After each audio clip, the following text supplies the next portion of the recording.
창세기 26장 12절에서 22절입니다.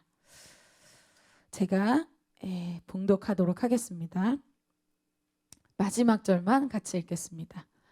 이삭이 그 땅에서 농사하여 그 해에 100배나 얻었고 여호와께서 복을 주심으로 그 사람이 창대하고 왕성하여 마침내 거부가 되어 양과 소가 떼를 이루고 종이 심이 많으므로 블레셋 사람이 그를 시기하여 그 아버지 아브라함 때에 그 아버지의 종들이 판 모든 우물을 막고 흙으로 메웠더라. 아비멜렉이 이삭에게 이르되 내가 우리보다 크게 강성한즉 우리를 떠나라. 이삭이 그곳을 떠나 그랄 골짜기에 장막을 치고 거기 거류하며 그 아버지 아브라함 때에 팠던 우물들을 다시 팠으니 이는 아브라함이 죽은 후에 블레셋 사람이 그 우물들을 메웠음이라. 이삭이 그 우물들의 이름을 그의 아버지가 부르던 이름으로 불렀더라. 이삭의 종들이 골짜기를 파서 샘 근원을 얻었더니 그랄 목자들이 이삭의 목자와 다투어 이르되 이 물은 우리의 것이라 하매 이삭이 그 다툼으로 말미암아 그 우물 이름을 에색이라 하였으며 또 다른 우물을 팠더니 그들이 또 다툼으로 그 이름을 신나라 하였으며. 같이 읽겠습니다. 이삭이 거기서 옮겨 다른 우물을 팠더니 그들이 다투지 아니하였으므로 그 이름을 르호봇이라 하여 이르되 이제는 여호와께서 우리를 위하여 넓게 하셨으니 이 땅에서 우리가 번성하리로다 하였더라. 아멘. 오늘 말씀 믿음의 계승자 2입니다. 여러분 제가 마이를 좀 벗어도 괜찮을까요? 네, 너무 이렇게 뭐 형식을 갖추지 않아도 되겠죠?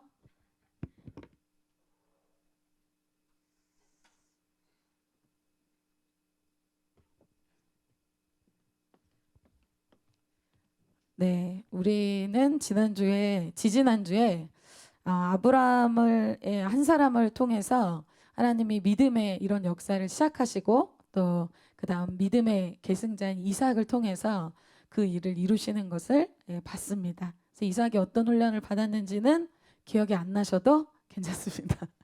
2주가 지나면 여러분들 기억을 잘 못하시잖아요. 그죠? 다시 리셋 좋습니다.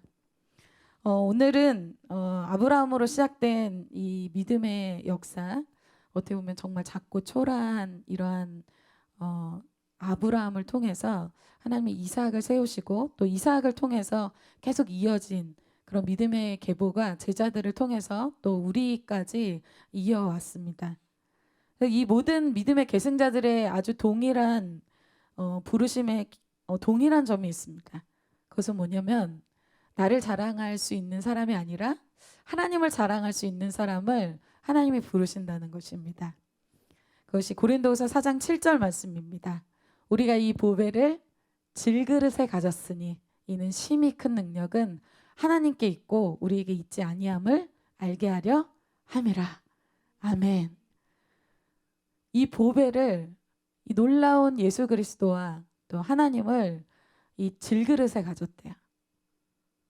그렇다면 이 질그릇이 어떻게 할 때 이 보배를 드러낼 수 있을까요? 그것은 여러분이 잘 아시다시피 이 질그릇이 깨어질 때 그 안에 있는 보배가 나타나게 됩니다.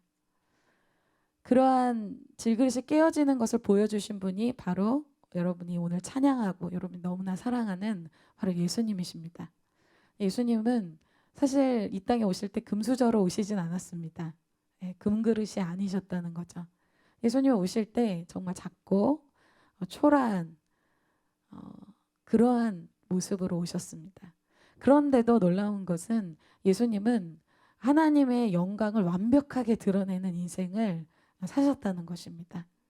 그리고 마지막으로 예수님의 그 인생이 질그릇이 깨어지듯이 자기의 몸을 다 깨뜨리셔서 우리를 구원하신 분이 바로 예수님이십니다.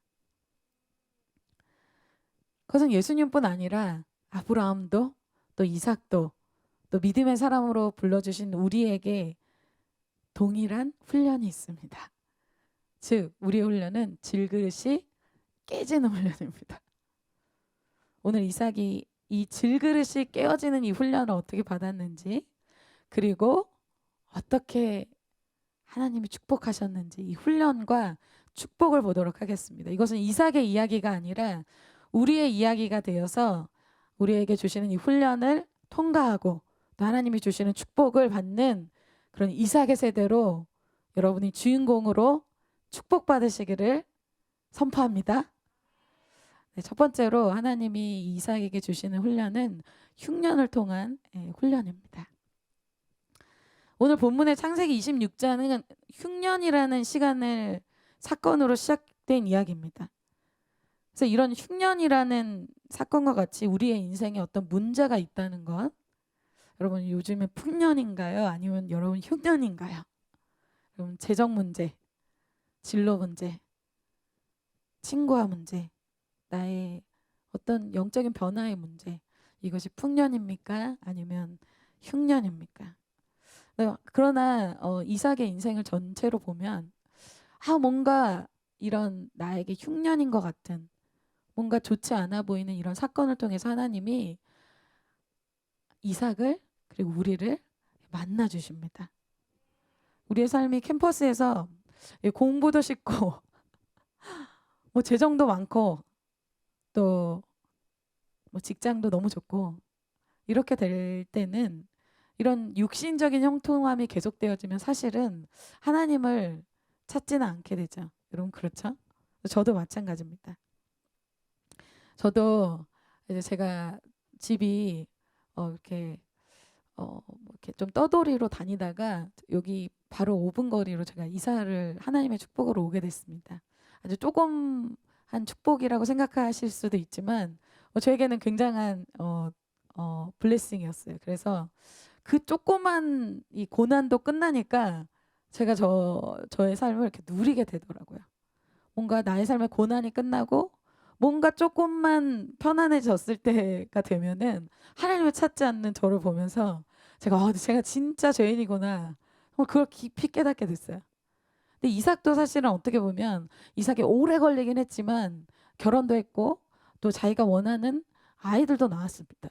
어떻게 보면 이삭의 인생에서 정말 형통함이 있는, 그래서 더 이상 하나님 찾지 않아도 되는 때가 바로 이 타이밍이죠.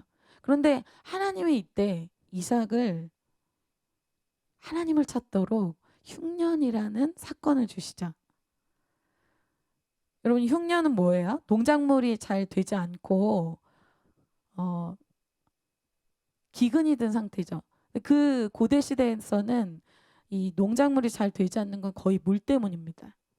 그래서 비가 많이 오지 않고 우물물도 점점 마르기 때문에 그러한 고난이 이삭의 삶에 임한 것입니다. 그래서 오늘 26장 12절부터 봤지만 26장 첫 절에는 이렇게 나와 있어요. 아브라함 때 첫 흉년이 들었더니 그 땅에 또 흉년이 들매 이삭의 그랄로 가서 블레셋 왕 아비멜렉에게 이르렀더니.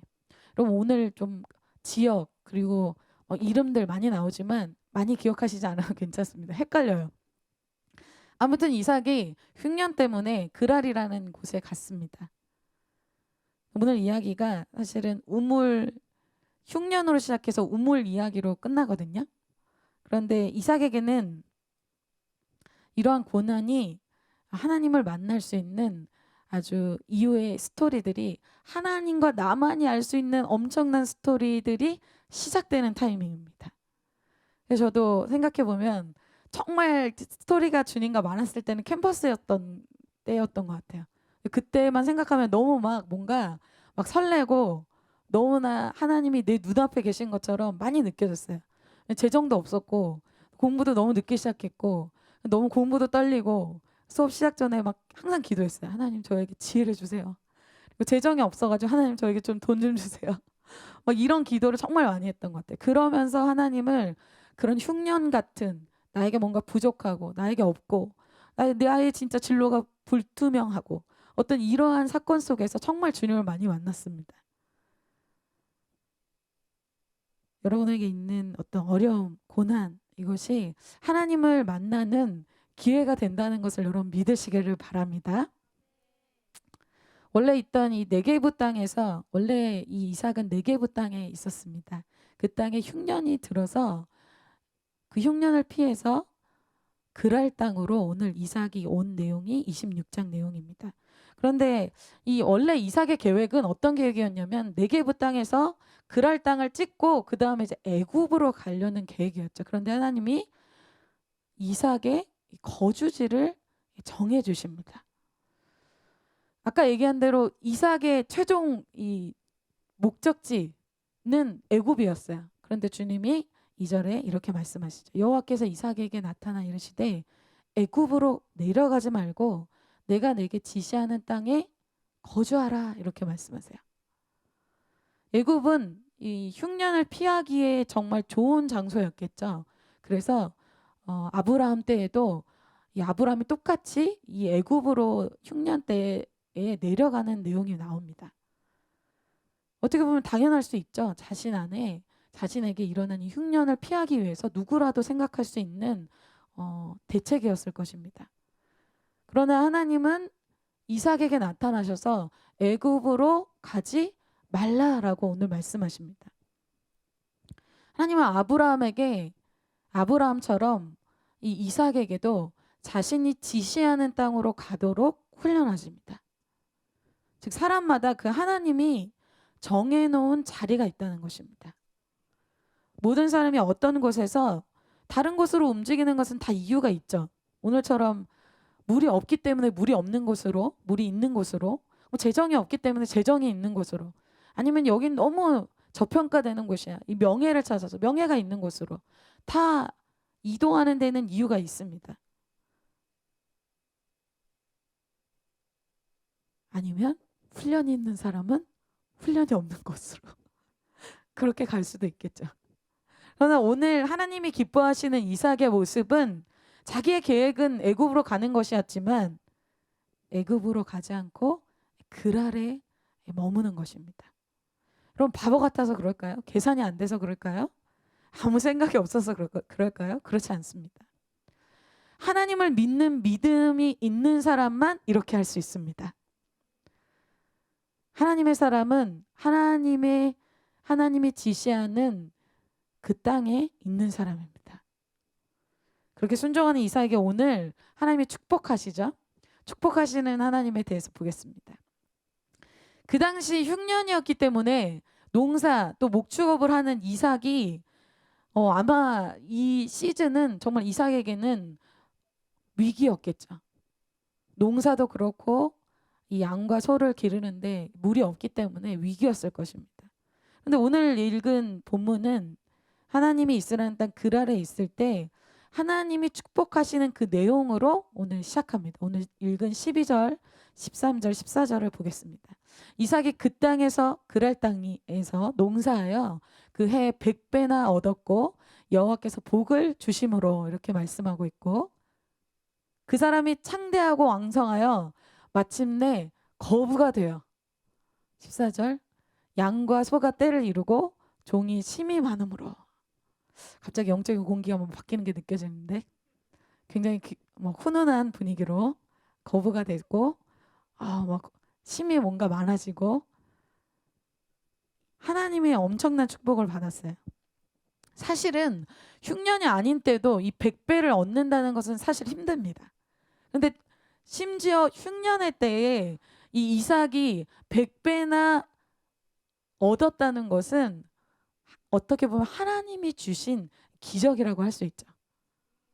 그리고 목축업을 해서 양과 소도 떼를 이루고 이삭의 종들도 심이 많아졌대요. 그러나 이삭 편에서는 여러분 이삭이 이제 자기의 걱정과 다르게 자기가 엄청난 거부가 되고 정말 이렇게 많은 것들이 생겼을 때 이삭 편에서 정말 나이스 물론 좋았겠죠. 그런데 이삭이 정말 기뻤던 게 뭘까요? 정말 믿음으로 선택하지만 여러분 그 넥스트는 우리는 모르잖아요. 항상 믿음으로 선택은 하지만 그 다음에는 어떻게 될지 모르는 그 불안함 속에서 이삭이 자기의 선택을 보고 계시고 자기의 포기를 보고 계시고, 그래서 자기 순종을 알고 계셔서 자기 인생을 너무나 세밀하게 축복하시는 그 하나님 때문에 이삭이 너무나 기쁘고 신나고 감동적이었을 것입니다. 물론 거부가 돼서도 기쁘겠죠. 여러분 거부가 되는 거 기쁘죠? 아닌 척 하시는 거 아니죠? 저는 기쁠 것 같은데 기쁘시죠? 아마 이삭도 굉장히 기뻤을 것입니다. 그러나 이삭의 인생에 있어서 정말 기쁜 것은 하나님이 나의 선택을 아시고 하나님이 나의 순종을 보고 계시다는, 너무나 내 앞에서 살아서 말씀하시는 그 생생한 하나님 때문에 아마 이삭이 기뻤을 것입니다. 그런데 이삭이 이 훈련이 흉년으로 끝나지 않고 두 번째 이 우물을 통한 훈련이 시작됩니다. 오늘 보고자 하는 핵심 내용은 이 우물 이야기입니다. 성경에서 이삭하면 여러분 뭐가 생각나세요? 딱 떠오르는 것이 모리아산 딱 떠오르시죠? 이삭은 믿음의 사람입니다. 그러나 이삭의 이야기에서 좀 꼬리표처럼 또한 대표적으로 나오는 이야기가 바로 이 유명한 이야기 우물 이야기입니다. 여러분들은 우물 이야기를 모를 수도 있지만 이삭 이야기에서 이 우물 얘기는 굉장히 코어, 핵심의 이야기입니다. 왜냐하면 이 우물을 통해서 믿음의 이 계승자인 이삭이 본격적인 믿음의 계승자의 훈련을 받기 때문에 그렇습니다. 그 전까지 이삭은 자기의 신앙이기보다는 어떻게 보면 아브라함 때문에 신앙이 시작됐고 아브라함의 보호 때문에 또 아브라함의 헌신 때문에 아브라함의 기도 때문에 하게 된 신앙이었어요. 그래서 우리가 믿음의 부모님을 통해서 아니면 믿음의 어떤 친척들을 통해서 아니면 믿음의 선배들을 통해서 우리의 신앙을 시작하죠. 그리고 우리의 신앙을 보호받기도 하고 우리의 신앙이 이어지기도 합니다. 이러한 이삭의 신앙을 그랄의 우물을 통해서 알 수가 있어요. 오늘 15절에서는 이 그랄에서 땡큐. 그랄에서 잠깐 보여주지 마세요. 그랄에서 그가 어떻게 지냈는지를 보여주고 있는데 그것이 아브라함 때 판 그 우물 때문에 그랄에서 그가 지낼 수 있었다는 것을 15절 상반부에 얘기하고 있습니다. 15절에 이렇게 얘기하고 있어요. 그 아버지 아브라함 때에 그 아버지의 종들이 판 모든 우물을 이렇게 얘기하고 있거든요. 그랄에서 농사하고 목축업하고 소와 양과 또 자신들이 먹을 수 있는 그 물이 어디서 생겼는가? 아브라함 때에 판 우물 때문에 그것이 유지되고 또 그러한 소득을, 물론 하나님의 기적이긴 하지만 아브라함 때 판 우물 때문에 생존할 수 있었다는 것이죠. 그래서 이삭이 그랄 땅에 머물 때 아브라함이 미리 개척해 놓은 이미 파놓은 그 우물 때문에 산 것입니다. 이삭이 그랄 땅에 살 때 이 우물의 혜택을 받다는 거예요. 그래서 고대 시대의 이 우물은 여러분 너무나 중요한 것입니다.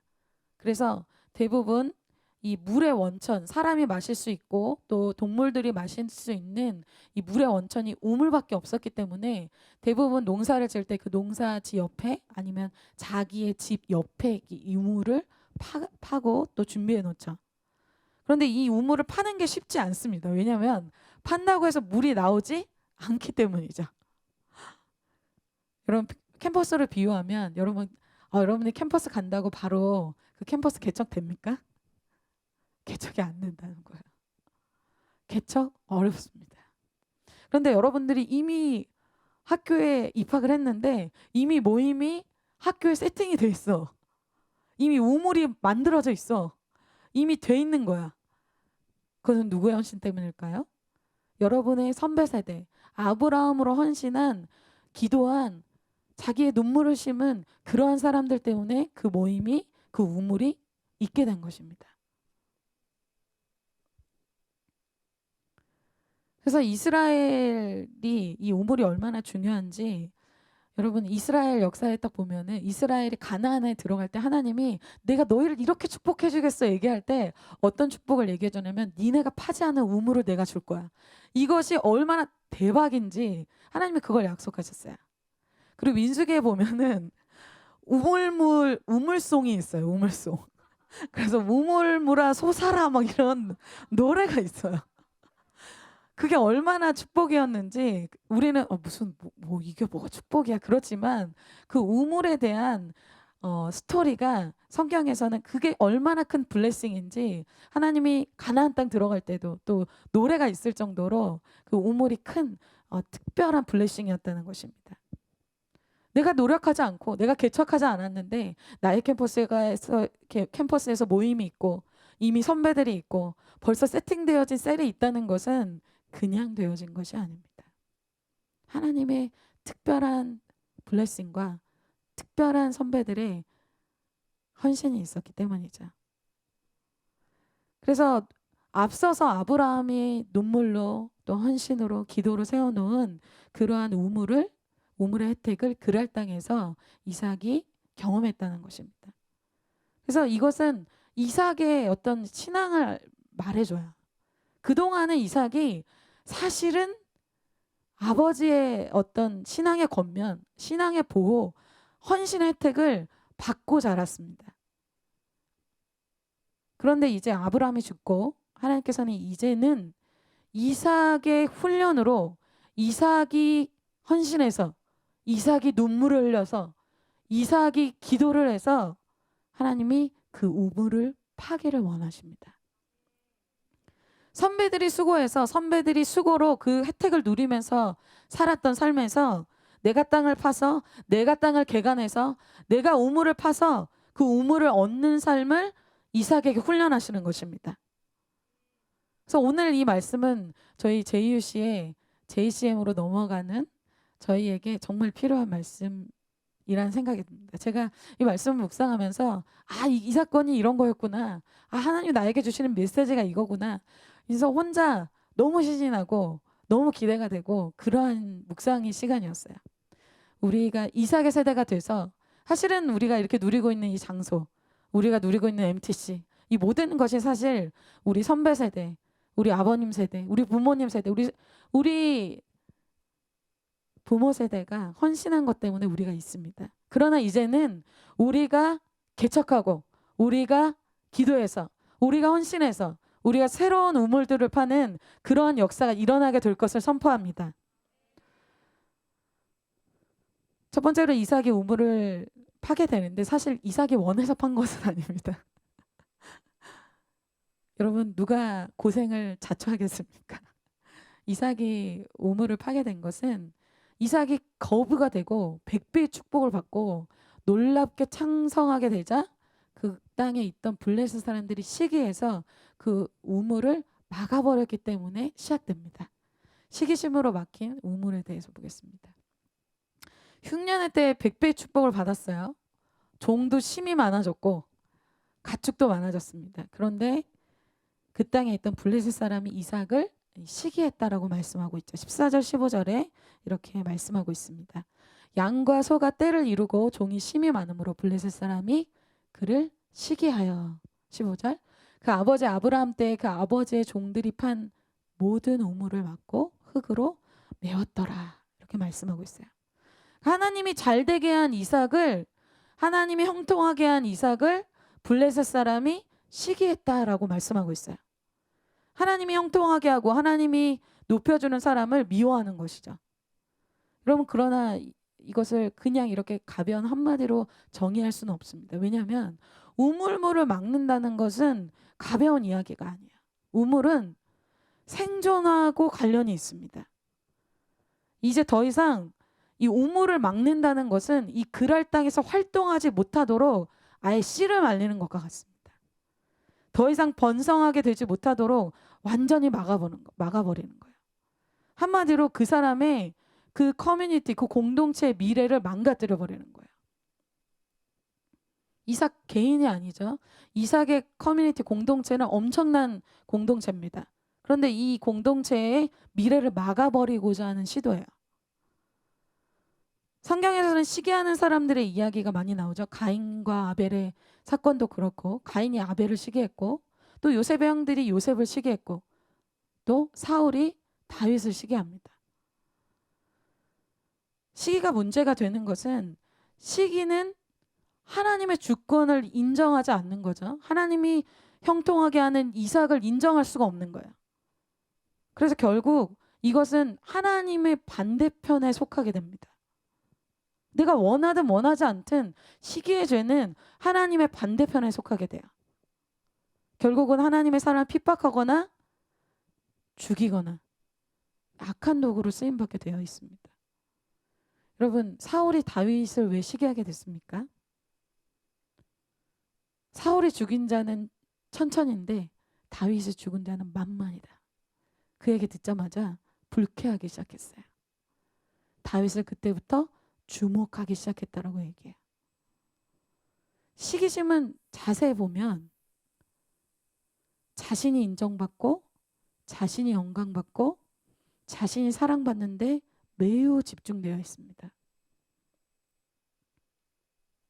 그리고 이 시기는 생각으로 또 마음으로만 있는 것이 아니라 여러분의 표현으로 진화가 돼요. 그 다음 넥스트가 있다는 거예요. 야고보서 3장 16절에는 이렇게 얘기합니다. 시기와 다툼이 있는 곳에는 혼란과 모든 악한 일이 있음이라 라고 얘기해요. 시기가 있는 사람의 마음은 끊임없이 불편합니다. 평안함이 없어요. 혼란과 악한 일이 생기죠. 요셉의 형들이 요셉을 파는 일들이 생기고, 가인은 아벨을 죽이고, 종교 지도자들은 시기로 예수님을 십자가에 못 박습니다. 그렇기 때문에 이 시기의 문제는 다른 죄로 진화한다는 거예요. 내가 이 시기의 문제가 해결되지 않으면 나의 몸이 또한 상한다고 잠언에는 얘기합니다. 시기는 사람의 뼈를 썩게 한다라고 얘기하고 있어요.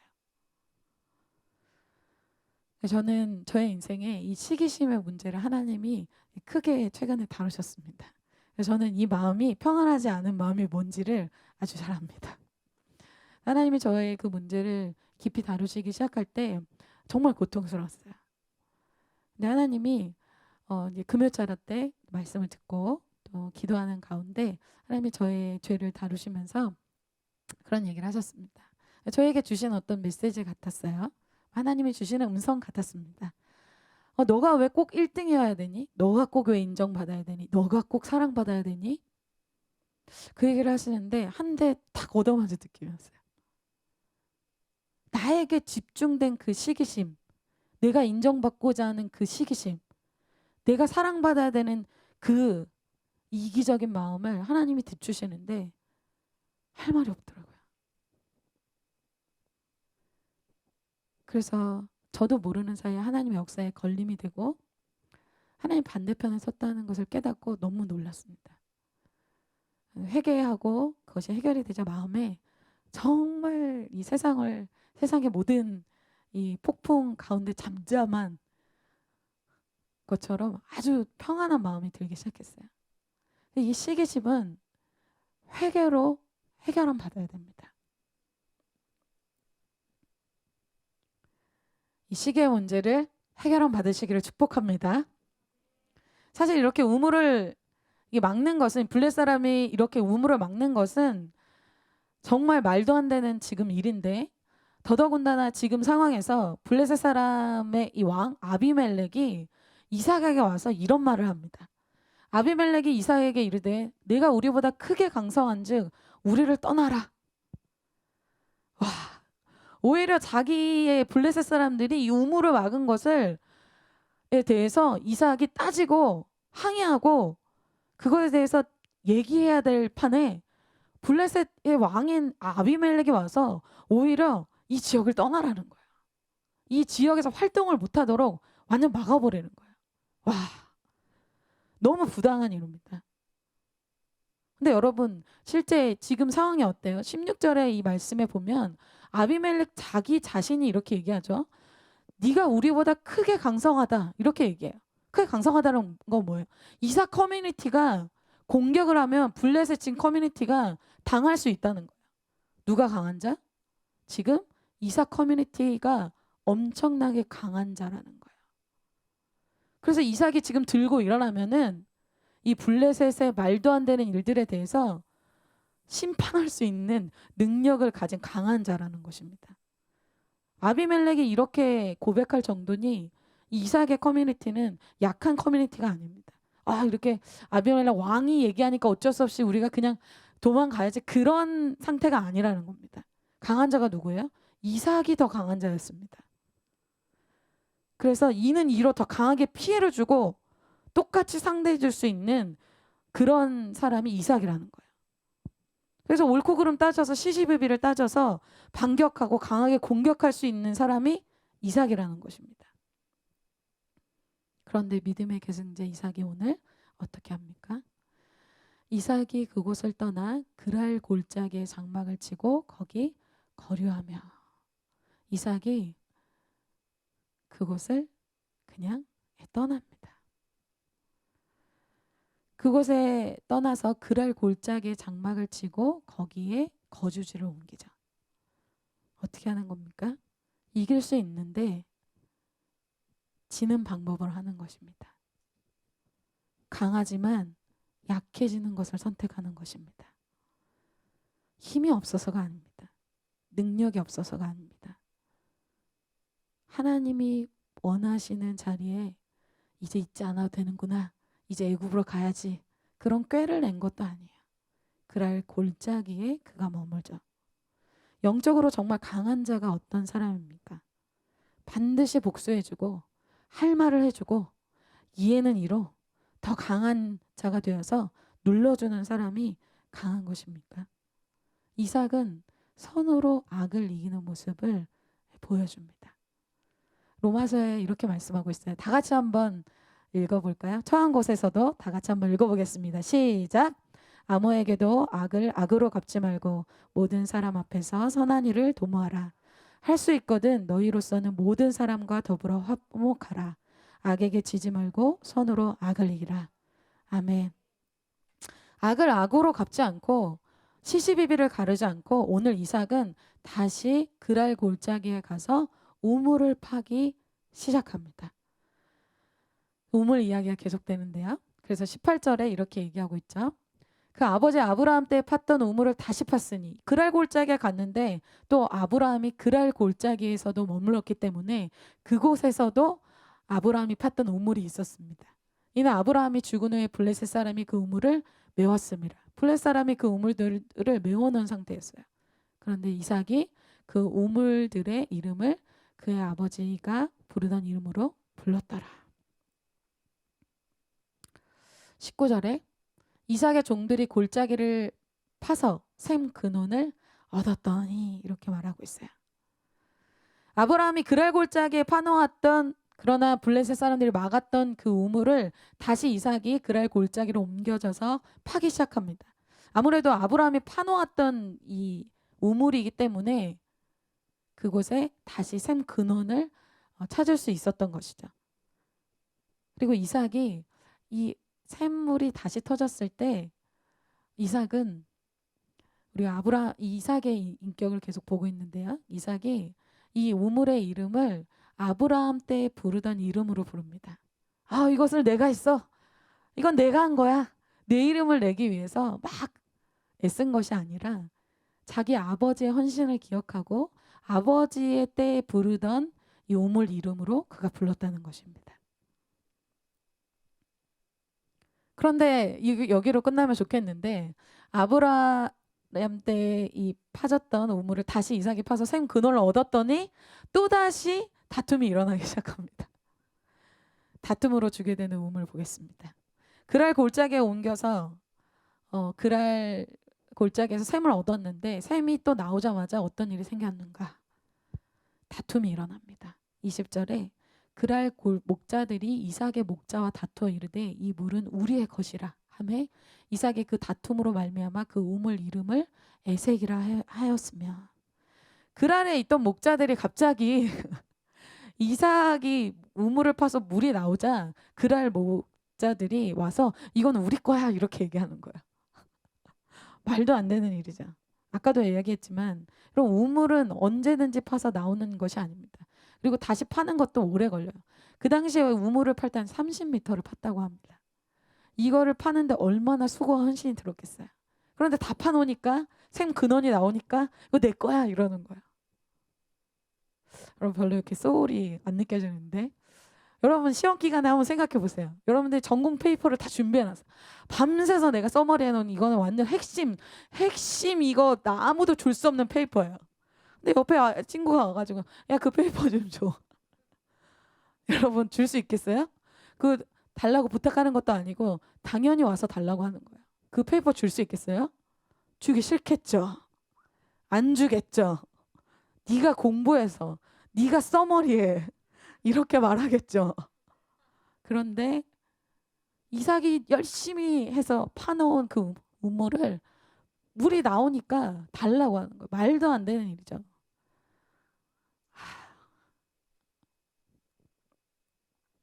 그런데 오늘 이 우물은 또 생존에 관한 것이잖아요.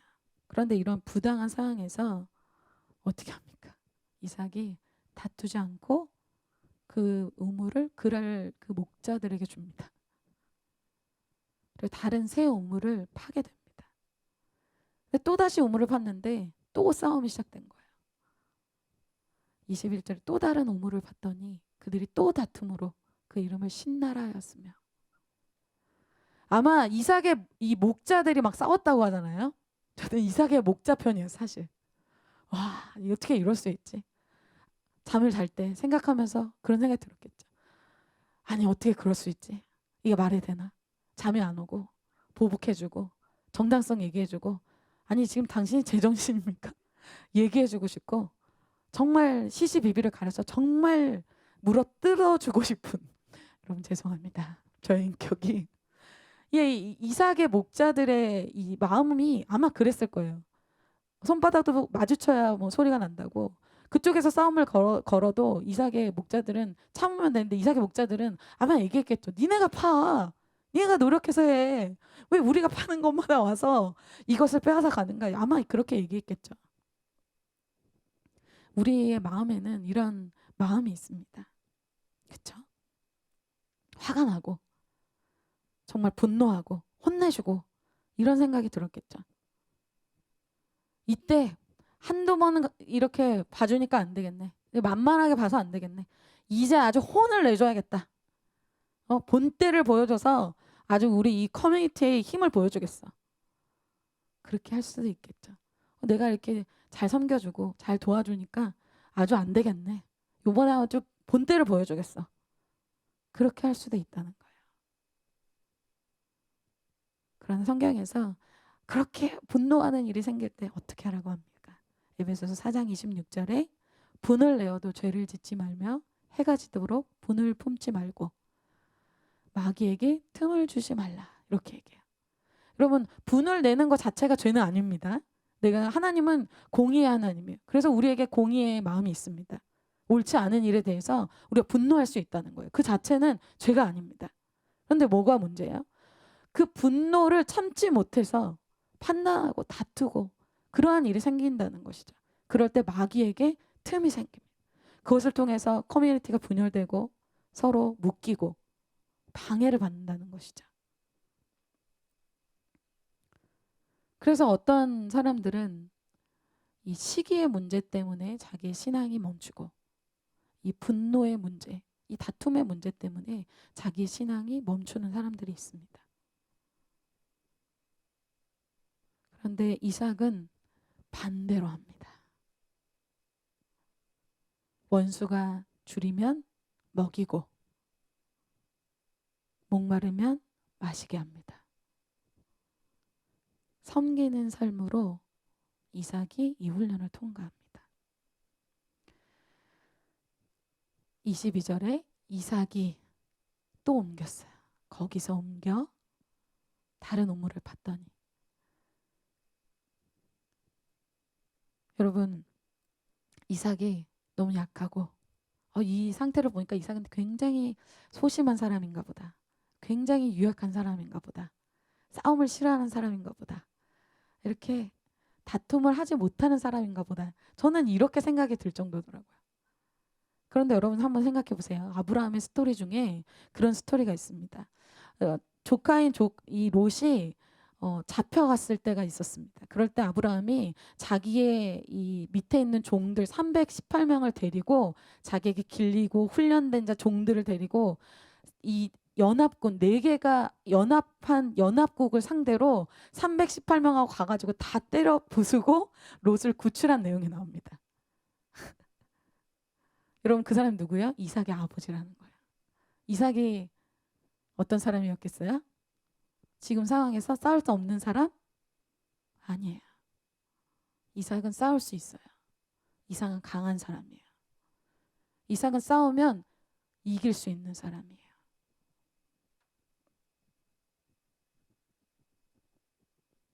그렇게 피해보고 손해보고 바보같이 남이 잘 되기만 하는 것 같은 이삭의 삶을 하나님 어떻게 하십니까? 직접 하나님이 축복하십니다. 축복하시는 하나님입니다. 여러분 사람과 왜 다투게 됩니까? 하나님이 지금의 이 상황을 모른다고 생각하기 때문입니다. 그럼 사람과 다투게 돼요. 사람이 나를 이해해줘야 되고 사람이 나를 위로해줘야 되고 사람이 지금 상황을 알아주지 않으면 너무너무 속상한 거예요. 사람에게 보상받고 싶어 합니다. 그런데 이삭이 사람들을 상대로 싸우지 않자 하나님이 이삭의 대적이 되어주시고 이삭을 친히 하나님이 높여주십니다. 여러분 이러한 인생 사시기를 축복합니다. 이삭은 이 세상의 어떤 힘과 방법으로 그들을 이긴 게 아니에요. 어떤 것으로 이겼습니까? 하나님의 인격으로 이겼어요.